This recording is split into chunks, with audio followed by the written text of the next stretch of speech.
Eh bien, Seigneur, alors que nous venons devant ta parole, nous sommes réjouis d'être ensemble, mais nous avons besoin, en ce moment, de toute notre concentration. Nous avons besoin que les mots qui sortent de ma bouche soient clairs, soient selon ta parole, que les gens aussi comprennent ce que tu essaies de nous dire ce matin, et puis en sortant d'ici, que nous puissions méditer, réfléchir à ce qui a été dit, et voir comment cela peut, à notre tour, transformer notre vie. Nous savons que Jésus est venu sur terre pour accomplir une mission incroyable, dont nous sommes les bénéficiaires, et nous regardons présentement dans sa vie toutes les étapes pour comprendre, pour nous replonger dans cette belle histoire qui nous a été dite, mais que nous avons besoin de nous redire régulièrement. Alors c'est sous ton esprit que nous te demandons de nous guider ce matin. Au nom de Jésus, nous te prions. Amen. Amen.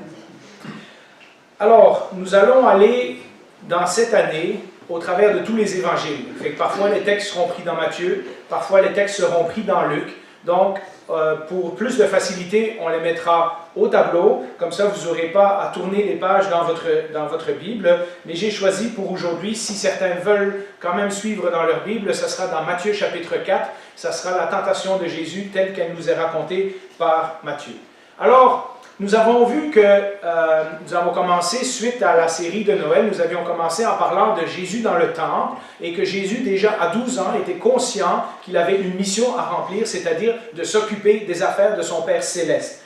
Mais quand Jésus a grandi, il est arrivé à un moment donné le baptême de Jean-Baptiste, et nous avons vu pourquoi Jésus s'était fait baptiser, quelles étaient les conséquences, et quelles étaient les conséquences pour nous également. Et puis nous avons vu que lors du baptême de Jean, le Saint-Esprit est descendu sur Jésus sous la forme d'une colombe.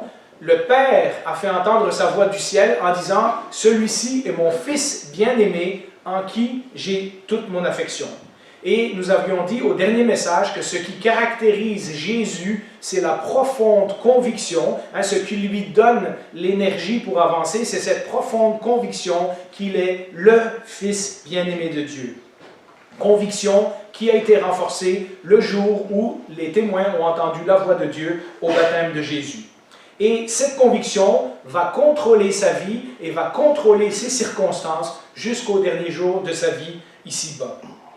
Et donc, nous pourrions penser qu'après le baptême de Jean, après les cieux qui s'ouvrent, après la colombe qui descend, après la voix du Père qui se fait entendre, après que Jean-Baptiste a prévenu les gens, voici l'agneau de Dieu qui vient ôter le péché du monde, on pourrait se dire, waouh, quelle entrée en matière, Jésus va commencer son ministère et là, ça va faire des étincelles. Eh bien non, nous tombons dans le texte suivant que nous trouvons dans Matthieu chapitre 4, et nous allons lire le chapitre 4 au fur et à mesure. Je vous invite à lire les 4 premiers versets aujourd'hui. Donc, rapidement après le baptême de Jean, ça nous dit « Puis Jésus fut emmené par l'Esprit dans le désert pour être tenté par le diable. Après avoir jeûné 40 jours et 40 nuits, il eut faim. Le tentateur s'approcha et lui dit, « Si tu es le Fils de Dieu, ordonne que ces pierres deviennent des pains. » Et Jésus lui répondit, « Il est écrit, l'homme ne vivra pas de pain seulement, mais de toute parole qui sort de la bouche de Dieu. » Et c'est pour ça que je vous dis que c'est un petit peu anti-suspense, parce que si moi, évidemment, j'avais été à la place de Jésus, tout de suite, après le baptême, j'en aurais profité pour faire des miracles et convertir la foule et me trouver un groupe de gens qui me suivraient maintenant, qu'ils ont vu toutes les manifestations extraordinaires de Dieu. Ça serait le moment d'attirer une foule, et nous voyons que Jésus est conduit dans le désert et il jeûne pendant 40 jours et 40 nuits. Donc, c'est une épreuve qui est dure sur le corps, c'est une épreuve qui est très, très, très physique. On sait, parce que des études ont été faites sur les gens qui sont prisonniers ou les gens qui ont fait la grève de la faim, etc., qu'entre 40, 45, 48 jours, c'est à peu près la limite qu'un être humain peut jeûner, sinon après ça, son corps lâche et il meurt. Et donc, Jésus est quand même, on peut imaginer que Jésus est quand même épuisé, fatigué, il a très faim, il a très soif après tout ce temps-là, etc. Et le diable l'approche avec une tentation qui ne ressemble pas à une tentation. Si tu es le Fils de Dieu, ordonne que ces pierres deviennent des pains. Et donc, ça pourrait sembler un besoin légitime que Jésus veuille combler son besoin de nourriture. Après 40 jours, après tout, il en a bien besoin, et le diable l'approche de cette façon-là. Alors, ceci m'amène au premier point du message d'aujourd'hui que j'ai intitulé « Le piège », parce que c'est exactement ce que le diable fait, il tend un piège à Jésus. D'ailleurs, vous remarquerez, si vous ne l'avez pas remarqué, je vous le fais remarquer, dans les deux premières tentations, le diable va utiliser l'expression « Si tu es le Fils de Dieu, fais ceci ». Alors, vous voyez le lien? Dieu vient de dire au baptême de Jean « Celui-ci est mon Fils bien-aimé » et la première chose que le diable fait, c'est d'essayer de mettre en doute cette parole de Dieu, parce que s'il peut arrêter Jésus maintenant, s'il peut faire douter Jésus maintenant, eh bien sa mission n'ira pas plus loin. Satan a tout de suite compris les implications de l'affirmation que Dieu a dit au baptême de Jésus, puisqu'immédiatement, il met Jésus à l'épreuve, et il ne le met pas à l'épreuve avec des péchés grossiers qu'on aurait pu voir venir de loin, il le met à l'épreuve en jouant sur ses besoins. Après tout, ça fait 40 jours que tu es ici. C'est pas mal spirituel de ta part de t'isoler dans le désert, de passer du temps comme ça à prier et à jeûner, etc. Bon, maintenant, c'est assez, tu peux faire un miracle et changer ces pierres en pain. Et il sait que Jésus peut le faire, puisque nous verrons dans la suite de la vie de Jésus que Jésus va multiplier des pains là où il n'y en avait pas. Et donc, nous savons que Jésus est capable de le faire. Mais la tentation de Satan, c'est « si tu es le Fils de Dieu ». Vous voyez, il ne faut pas oublier le début de la phrase. Là, il y a une tentation, il y a un test. On en parlera la semaine prochaine que tentation, test, c'est le même mot dans la Bible. Mais pendant que je méditais à ça, et ça fait quand même des semaines que je prépare ces messages, je ne pouvais pas m'empêcher de penser à la comparaison avec Adam dans le jardin. Hein, Dieu lui a tout donné.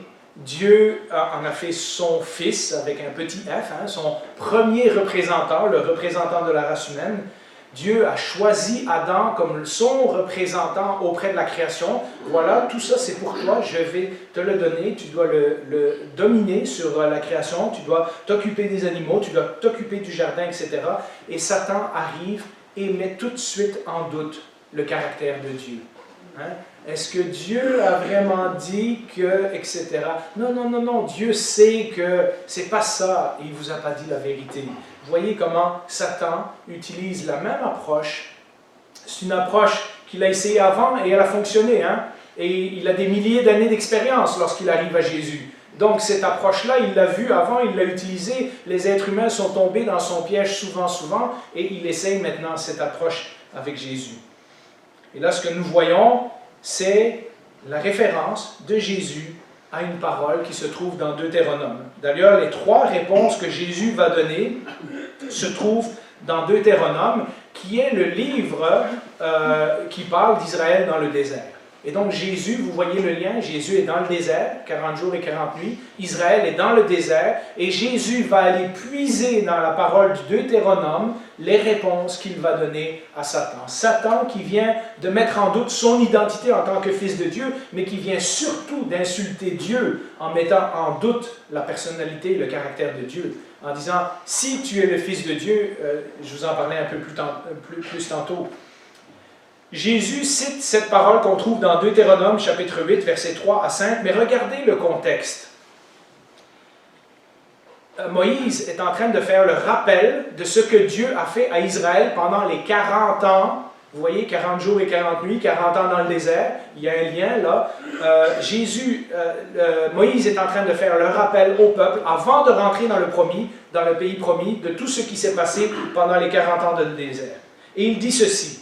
Il t'a humilié, il t'a fait, donc il t'a rendu humble, il t'a fait connaître la faim, mais il t'a nourri de la manne, que tu ne connaissais pas et que tes ancêtres non plus n'avaient pas connu, afin de t'apprendre quoi, et voilà la parole de Jésus, que l'homme ne vit pas de pain seulement, mais de tout ce qui sort de la bouche de Dieu. Pendant ces 40 années, vous voyez, le peuple a eu faim, mais Dieu les a nourris. Le peuple a été dans le désert, mais regardez la suite. Pendant ces 40 années, ton vêtement ne s'est pas usé sur toi et ton pied ne s'est pas enflé. Reconnais dans ton cœur que l'Éternel, ton Dieu, t'éduque comme un homme éduque son enfant, ou comme un homme éduque son fils. Quand on lit le texte en entier, on voit que la réponse de Jésus est exactement ce qu'il faut pour cette tentation. On voit que Jésus a compris que Dieu agit envers lui comme un père légitime qui est en train d'éduquer son enfant, exactement comme il l'a fait avec Israël dans le désert. Dieu éduque son fils par l'épreuve qu'il est en train de vivre. Évidemment, le diable ne s'avoue pas vaincu, c'est un adversaire redoutable. Et dans la suite, au verset 5 jusqu'au verset 7, nous lisons une seconde tentation. Alors le diable le transporta dans la ville sainte, le plaça au sommet du temple et lui dit, « Si tu es le Fils de Dieu, de nouveau ce doute, jette-toi en bas. » En effet, maintenant le diable a appris de sa première erreur avec Jésus. Maintenant, il va citer la parole. En effet, il est écrit, « Il donnera des ordres à ses anges à ton sujet, et ils te porteront sur leurs mains de peur que ton pied ne heurte une pierre. » Et Jésus lui dit, « Il est aussi écrit, tu ne provoqueras pas le Seigneur ton Dieu. » Maintenant, Satan, qui est le père du mensonge, et comme vous savez, le mensonge, ce n'est pas toujours des mensonges flagrants, c'est parfois des demi-vérités. Eh bien, le père du mensonge veut mettre en doute la parole de Dieu. Il utilise la parole de Dieu et il essaye de la tordre pour faire des choses à Jésus. Alors ça, c'est vraiment sournois, parce que dans ce passage qui est tiré du psaume 91, le texte semble dire que Dieu va protéger ses enfants d'une façon surnaturelle, quoi qu'il arrive. Mais lorsqu'on lit le psaume au complet, on se rend compte que ce psaume est plein de circonstances difficiles. Et vous voyez, le diable utilise ça parce que là, il amène Jésus sur le sommet du temple, en plein milieu de Jérusalem, et il dit, maintenant, si tu te jettes en bas, mais que les anges te rattrapent avant que tu tombes, ça va faire un miracle extraordinaire. Tout le monde à Jérusalem va voir que tu es le Messie. Pourquoi ne pas utiliser ça? Et il utilise la Bible. Mais ce psaume 91, comme je l'ai dit, est plein aussi de circonstances mauvaises. Quand il t'arrive cela, quand il t'arrive cela, quand il va t'arriver cela, le Seigneur va te protéger. Et tout à coup, lorsqu'on relit le psaume, on se rend compte que le but du psaume, et le but de la Bible, et le but de tous les psaumes, n'est pas d'affirmer que Dieu protégera les siens, nous, de toutes les difficultés et qu'on n'aura jamais aucun problème, mais de dire que Dieu sera avec nous malgré les difficultés. Et donc Jésus ne doit pas stupidement prendre un risque et se jeter en bas du temple en pensant « Ah, Dieu va me protéger de toute façon », c'est marqué dans la Bible. Ce que nous avons parfois tendance à faire. Mais ça, j'en reparlerai la semaine prochaine. Le psaume 23 dit exactement la même chose. Oui, ça commence « L'Éternel est mon berger », mais ça dit aussi « Quand je passe par la vallée de l'ombre de la mort ». Donc, nous allons passer par des vallées d'ombre de la mort. Ce qui est important, c'est de savoir si Jésus est notre berger ou pas. Et donc, lorsqu'on lit les psaumes comme ça, on se rend compte que ce que parfois on prend comme des promesses qui s'appliquent à nous directement, ce n'est pas exactement ça que ça veut dire. Dieu ne nous épargnera pas des difficultés, mais Dieu sera avec nous au travers des difficultés. Et Jésus de répondre comme Adam aurait dû répondre, comme le peuple aurait dû répondre quand ils se sont fait tenter, en citant un autre texte du Deutéronome, un texte, pour ceux qui veulent la référence, c'est dans Deutéronome 6,16, un texte où Moïse exhorte le peuple à n'écouter et à n'obéir que Dieu seul. Et c'est pour ça que Jésus dit « Tu ne provoqueras pas le Seigneur ton Dieu ». Dans le texte, vous le lirez chez vous, il fait référence au moment où le peuple d'Israël s'est plaint à Dieu et comment Dieu a été en colère contre eux, etc. Pas de tentative de faire de l'apologétique en commençant à dire « Ben non, ben c'est pas tout à fait ça, tu as tiré le texte hors de son contexte, c'est pas ça que ça veut dire, etc. etc. » Mais l'affirmation de Jésus de simplement dire « Regarde, je ne provoquerai pas mon Père ». La simple assurance de dire « Non, je vais obéir à mon Père ». Mais le diable n'apprend pas vite, alors, parfois il apprend vite, mais dans ce cas-ci, non, il s'essaie une troisième fois. Alors, nous lisons dans les versets 8 à 10, dans la suite de Matthieu chapitre 4, le diable le transporta encore sur une montagne très élevée, lui montra tous les royaumes de la terre et leur gloire, et lui dit, « Je te donnerai tout cela si tu te prosternes pour m'adorer. » Et Jésus lui dit, « Retire-toi Satan, en effet il est écrit, c'est le Seigneur ton Dieu que tu adoreras et c'est lui seul que tu serviras. » Alors cette fois-ci, de nouveau, la tentation est là, hein, puisque Jésus est le Messie, puisque Jésus est celui qui accomplit la promesse à Abraham que non seulement il y aura un peuple nombreux, mais il sera une bénédiction pour les nations. Pourquoi pas devenir le roi de toutes les nations tout de suite, hein? Il suffit de se prosterner devant le diable, c'est un petit prix à payer pour devenir le roi de l'univers, n'est-ce pas? Et Jésus lui répond avec cette affirmation, et cette affirmation, c'est l'affirmation principale de la foi de tout Israël dans l'Ancien Testament. Tu adoreras le Seigneur ton Dieu et tu le serviras lui seul. C'est exactement le premier commandement. Hein? Il n'y aura pas d'autre Dieu devant ma face, tu l'adoreras et tu le serviras lui seul. Ça, c'est la clé de toute la foi d'Israël, ça commence par là. Il y a un seul Dieu, c'est lui seul que tu serviras. Tu ne te mets pas à genoux devant quelqu'un d'autre, il n'y a pas d'autre Dieu que moi. Hein? Quand on demandera à Jésus quels sont les plus grands commandements, il dira tu aimeras le Seigneur ou tu serviras le Seigneur et ton prochain. Hein? Donc toute la loi est résumée dans cette phrase-là. Alors, vous voyez, dans mon prochain paragraphe que j'ai intitulé l'attrait, vous voyez l'attrait des tentations du diable. D'abord, les deux premières tentations utilisent l'expression « si tu es le Fils de Dieu ». C'est comme si quelqu'un nous disait « si tu es vraiment chrétien, hein, tu prierais pour ça, puis le Seigneur te répondrait. Si tu crois vraiment dans la parole de Dieu, tu dirais ça, puis cette montagne s'en irait dans la mer. » Donc, vous voyez comment déjà il vient jouer sur des choses qui sont profondes, etc. Mais en plus, ces tentations sont attirantes. Il n'a pas mis devant Jésus des péchés que Jésus aurait vu venir de loin. Ce sont des choses qui ont l'air logiques. Ce sont des choses que peut-être nous serions tombés dans le piège. Mais les trois tentations supposent toutes la même chose. Tu ne dois pas choisir le chemin difficile. Les trois tentations sont attirantes, et elles sont attirantes parce qu'elles sont faciles. Et dans une société comme la nôtre, qui recherche le bonheur au présent tout de suite, ce genre de tentation peut faire des ravages. Laissez-moi paraphraser pendant quelques instants.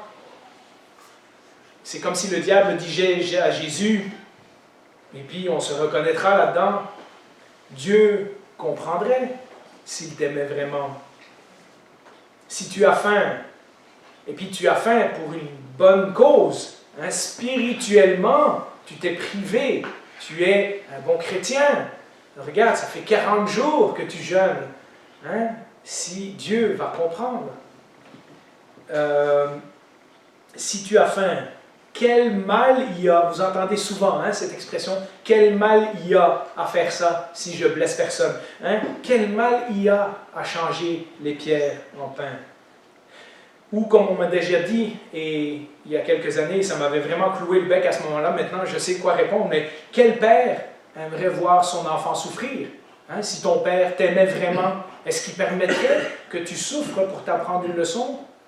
Eh bien oui, parce qu'aujourd'hui je peux dire oui, parce qu'il y a des leçons qu'on apprend qu'au travers de la souffrance. Mais évidemment, Jésus n'est pas faible comme nous, mais n'a pas tombé dans la tentation comme nous, mais le diable le tente quand même. Mais je ne comprends pas pourquoi ton Père te permet de passer par des choses si difficiles. Si c'est vraiment ton Père et que tu es son Fils bien-aimé, pourquoi? C'est quoi le mal à changer quelques pierres en pain? Ou, comme parfois nous raisonnons nous-mêmes, ben, si je prie Dieu et que Dieu m'aime vraiment, il va régler mon problème. Hein? Il faut qu'il me réponde.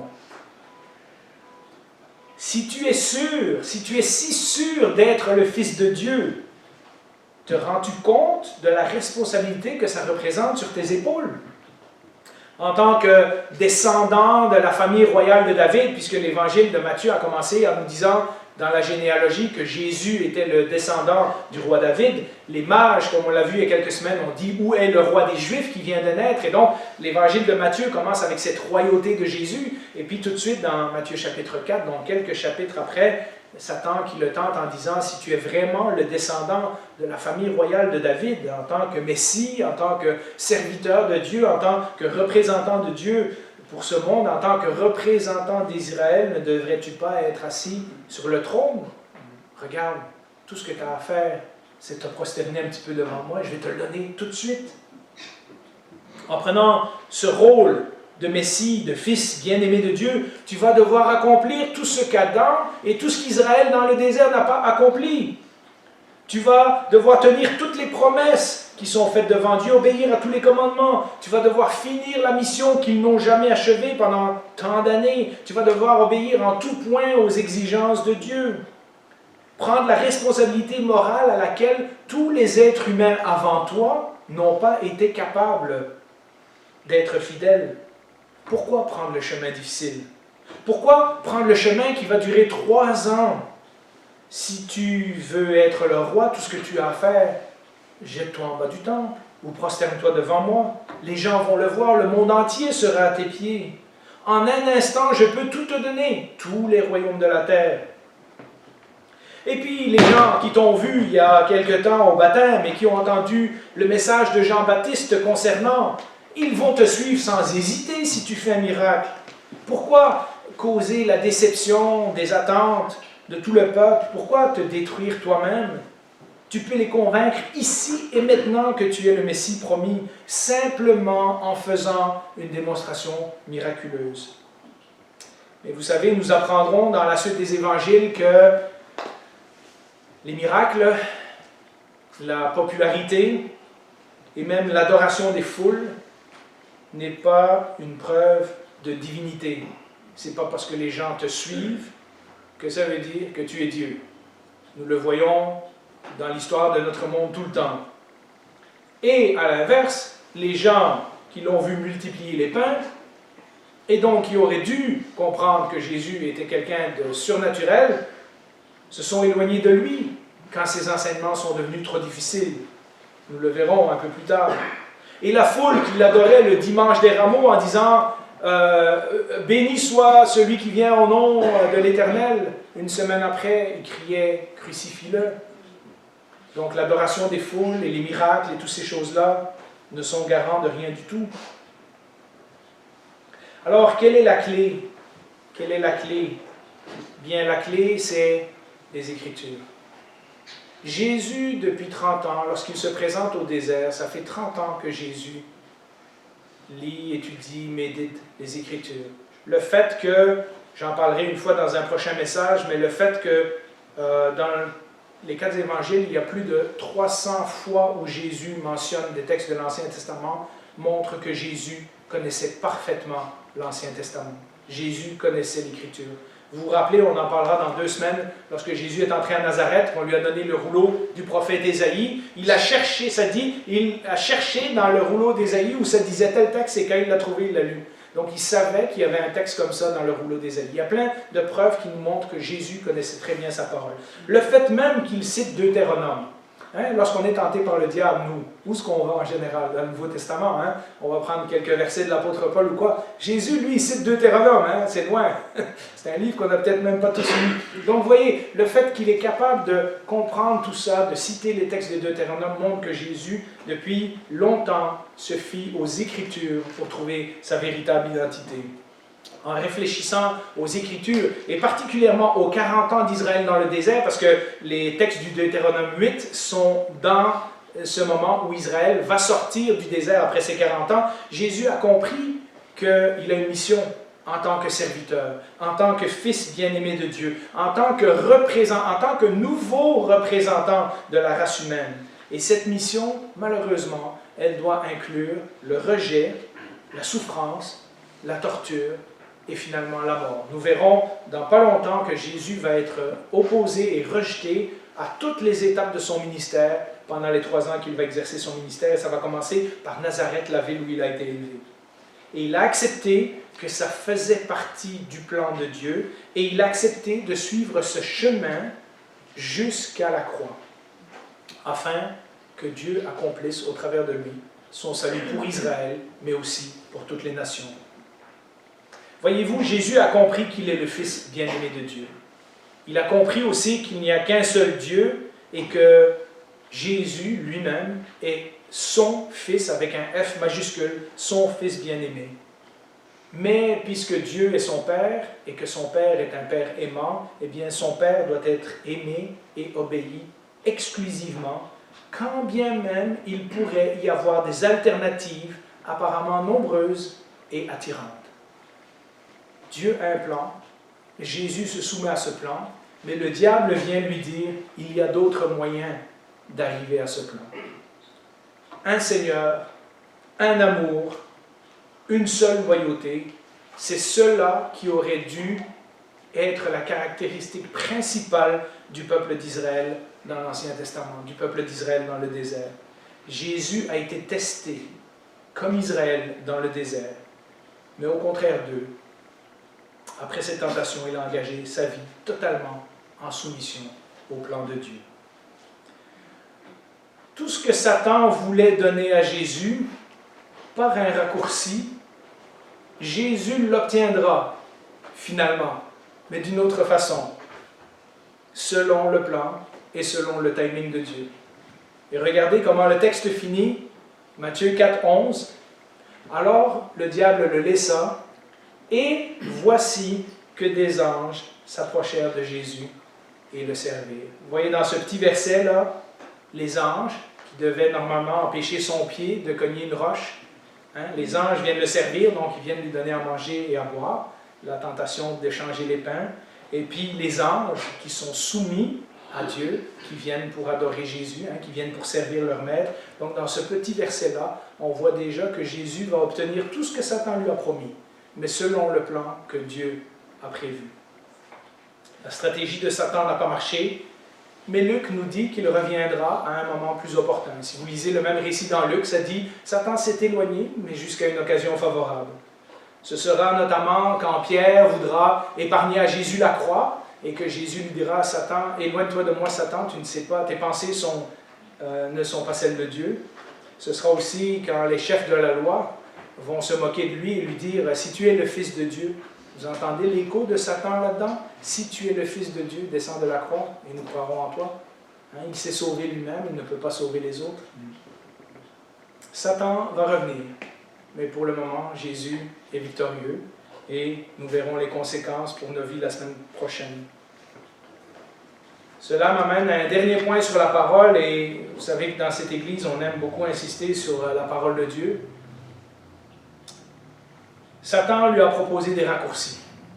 Et pour ce faire, il a utilisé sa vieille tactique de semer le doute. Et même parfois, d'utiliser des versets bibliques hors de leur contexte.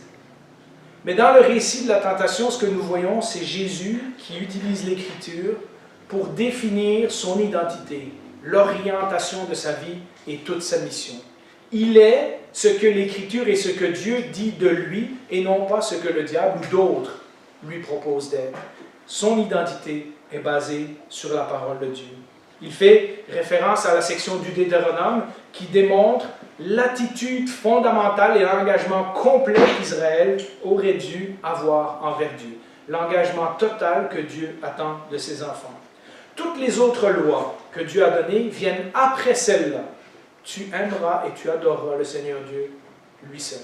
Parce qu'une fois qu'on a compris le sens de cette loi-là, les autres deviennent plus faciles à respecter. Ce que Dieu voulait, en d'autres mots, ce n'était pas les détails de respecter la loi, ce que d'ailleurs les pharisiens vont être très bons à faire dans le temps de Jésus. Ils vont respecter plein de petites affaires de lois que même personne ne connaissait, même des lois qu'eux avaient produites eux-mêmes dans des traditions, etc., etc. Et Jésus d'être extrêmement direct et confrontatif avec les pharisiens, parce que tout au long de sa vie, nous verrons que leur cœur n'était pas à la bonne place. Ce que Dieu voulait de son peuple, ce n'était pas qu'ils obéissent à toutes les autres 600 et quelques lois qu'il avait données, mais à la première. Tu adoreras le Seigneur ton Dieu et tu le serviras lui seul. Toutes les autres viennent après. Il voulait un peuple dont le cœur est entièrement tourné vers lui. Et c'est d'ailleurs ce qu'il veut encore de nous aujourd'hui. Jésus, par son obéissance, en tant que représentant, en tant que nouvel Israël, en tant que nouveau Adam, en tant que représentant de la race humaine, par son obéissance, va démontrer un amour complet envers le Père. En d'autres mots, il va nous montrer ce que nous pourrions être si nous obéissons parfaitement au Père. Il comprend que s'il va changer le monde, avant d'exiger que les autres le suivent et que les autres suivent son Père céleste, il comprend qu'il doit d'abord vaincre Satan de façon personnelle. La tentation dans le désert arrive justement parce que le diable, dès le départ, essaie de le décourager de suivre le Seigneur de cette façon. Alors nous verrons la semaine prochaine que ça a de multiples conséquences pour nos vies à nous. Je vous laisse réfléchir à ce texte qui est très riche, très dense, qui nous apprend beaucoup de leçons. Puis la semaine prochaine, nous verrons ce que ça implique pour nous.